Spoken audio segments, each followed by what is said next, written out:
राजकारण हा असंतुष्ट आत्म्यांचा महासागर. इथं कोणी मुख्यमंत्री झालं नाही म्हणून दुःखी आहे, तर कुणाला मुख्यमंत्री पदावरून हायकमांड कधीही पद सोडण्याला सांगेल याची भीती असते. नितीन गडकरींनी सगळीच पोलखोल करून टाकली. महाराष्ट्रातील सध्या सुरू असलेल्या राजकीय घडामोडी आणि नितीन गडकरी यांच्या या वक्तव्याने राजकीय वर्तुळात विविध चर्चांना उधाण आलं. इथं प्रत्येकजण दुःखी. नगरसेवकाला आमदारकीची आशा, तर आमदाराला मंत्रिपदाची अपेक्षा. मुख्यमंत्र्याला कधी काढून टाकतील याचा भरोसा नाही. नितीन गडकरींची तुफान फटकेबाजी. नेमकं घडले काय ते सविस्तर पहा. त्यापूर्वी चॅनलवर नवीन असाल तर चॅनलला सबस्क्राईब करून बेल आयकॉनवर क्लिक करा. तो मैंने ऐसे ही बोलते बोलते अचानक बोल दिया था कि राजनीति है अतृप्त आत्माओं का महासागर। तो लोग हंसने लगे। तो मैंने बोला यहाँ हर आदमी दुखी है, क्योंकि जो कारपोरेटर बनता है वो इसलिए दुखी है कि उसको एमएलए का चांस नहीं मिला। एमएलए इसलिए दुखी है कि उसको मंत्री मंडल में समावेश नहीं हुआ, और जो मंत्री बना वो इसलिए दुखी है कि उसको अच्छा डिपार्टमेंट नहीं मिला, और बाद में वो इसलिए दुखी है कि वो मुख्यमंत्री नहीं बना, और मुख्यमंत्री इसलिए टेंशन में है कि हाईकमांड कब रखेगी और कब निकालेगी इसका भरोसा नहीं। तो एक बात तो सच है कि full of problems is a big challenge, और उन प्रॉब्लम्स को फेस करके जो आगे जाना है that is art of living.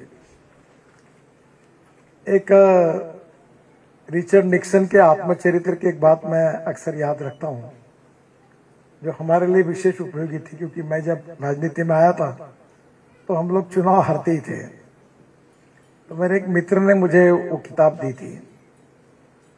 उसमें लिखा था the man is not finish when he is defeated, but he is finish when he quits. तो युद्ध भूमि पर हारने के बाद कोई समाप्त नहीं होता, पर युद्ध भूमि छोड़कर जब भाग जाता है तो समाप्त होता है।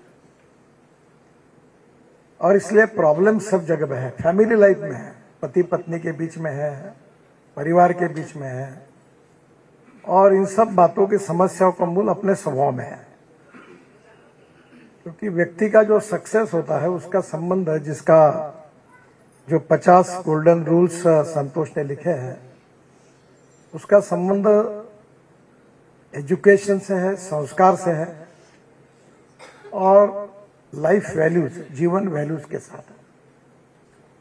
मुझे एक मौका मिला कि एक बार मैं दिल्ली से आ रहा था, तो देश के एक बहुत प्रख्यात उद्योगपति थे, तो उनके साथ बोले मेरे साथ चलिए, मैं भी मुंबई जा रहा हूँ। तो वो उनके साथ हवाई जहाज में बैठ गया। हमने दोनों ने खाना खाया, 5-10 मिनट 15 मिनट बातचीत हुई, और मैंने कहा मैं आराम करूँ क्या? बोले आपको नींद लगेगी? मतलब मेरी एक अच्छी बात है कि मुझे 2 मिनट में नींद लग जाती है। बोले ऐसा? अभी तो अखबार में ये आया, वो चल रहा, वो चल रहा।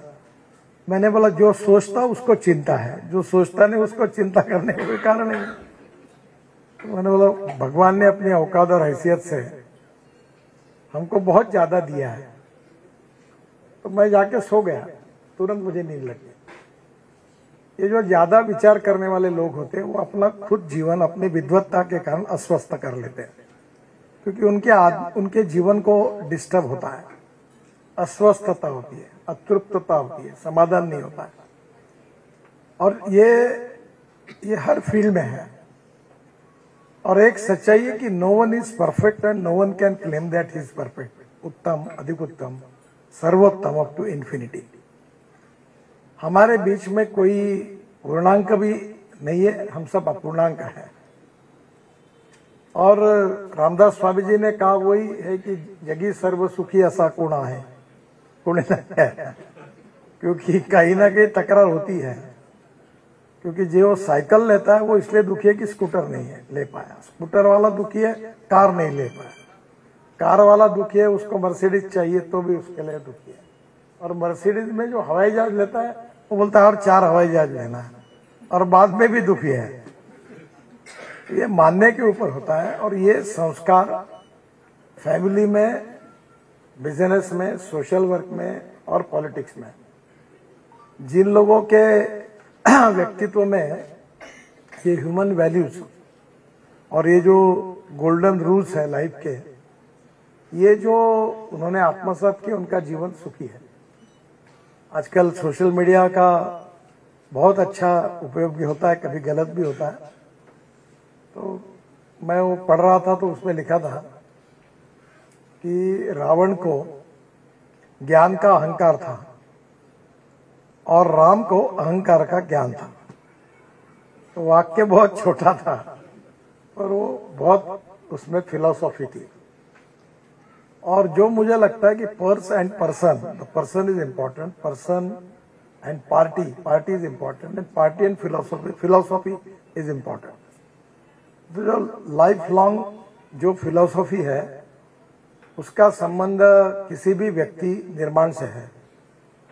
मैंने भी अभी एक राहुल ने जैसे बताया, तो मुझे बहुत बार फॉरेनर्स आते हैं, और अभी बीच में मैं एक IIT जो इंजीनियर्स है अमेरिका में और वर्ल्ड में है, उनके एक कॉन्फ्रेंस का उद्घाटन मेरे हाथ से हुआ, वीडियो कॉन्फ्रेंस से। तो एक एक जन बड़े बड़े कंपनियों का ये था। मुझे भी संकोच हो रहा था कि मैं इनके सामने क्या बोलूं। तो उन्होंने मुझे बाद में, जो इंडिया के थे, उन्होंने पूछा, तो मैंने तो कोई तैयारी नहीं की है, पर अपने जीवन में जो एक्सपीरियंस है उसके ऊपर ही मैं जो कुछ है आपको बता सकता हूँ। प्रॉब्लम यह है कि हमारे बीच में अहंकार है और एरोगेंस भी है, क्योंकि हमारे सबके जीवन में छोटे छोटे प्रॉब्लम्स हैं। कुछ पॉजिटिव क्वालिटेटिव चीजें जो है वो हमने आत्मसात नहीं की है, और कुछ इनहेरेंट बुराई है उसको हम बढ़ाते हुए आगे जा रहे हैं। और व्यक्ति ये परिवर्तनशील है। जैसे एक कंपनी का अगर एक व्यक्ति MD बनता है तो प्रॉफिट में आती है, और एक व्यक्ति अगर MD बन जाता है तो कंपनी को डुबा देता है। दोनों भी क्वालिफाइड है। और पर स्वाभाविक रूप से यह क्यों होता है, इसका संबंध जो है कि उसका व्यक्तित्व, कर्तृत्व, नेतृत्व कितना, कौन से क्वालिटी में कैसा है, यह सबसे इंपॉर्टेंट होता है। मैं संतोष को इसलिए धन्यवाद दूंगा कि ये उन्होंने ऐसे गोल्डन रूल्स बताए कि जो सक्सेस के लिए आत्मसात करने से आपके जीवन में बदल होकर आपको यश मिल सकता है। पर जो ये कहेगा कि मैं तो विद्वान हूं, मुझे कौन बताएगा, मुझे सुनने की क्या जरूरत है। ऐसे बहुत लोग हैं कि जो कहीं कुछ बताने के लिए जाते तो बोलते हैं नहीं मुझे मालूम है, मुझे सब समझता है। ये मुझे जो समझता वाले वो जाके डूबते हैं, और जब पूरे डूबते तब बोलते हैं मेरे से गलत क्या हुआ। भाई आप जिस मार्ग से जा रहे थे तो 4 लोग आपको जगा रहे थे कि ये मत करो। यावर आता तुम्हाला काय वाटते ते कमेंट करून नक्की कळवा। व्हिडिओ आवडल्यास लाईक करा, शेअर करा, सबस्क्राईब करा आणि बेल आयकॉनवर क्लिक करा। तसेच आमच्या फेसबुक पेजवर नवीन असाल तर सत्य मराठी या फेसबुक पेजला फॉलो नक्की करा। धन्यवाद।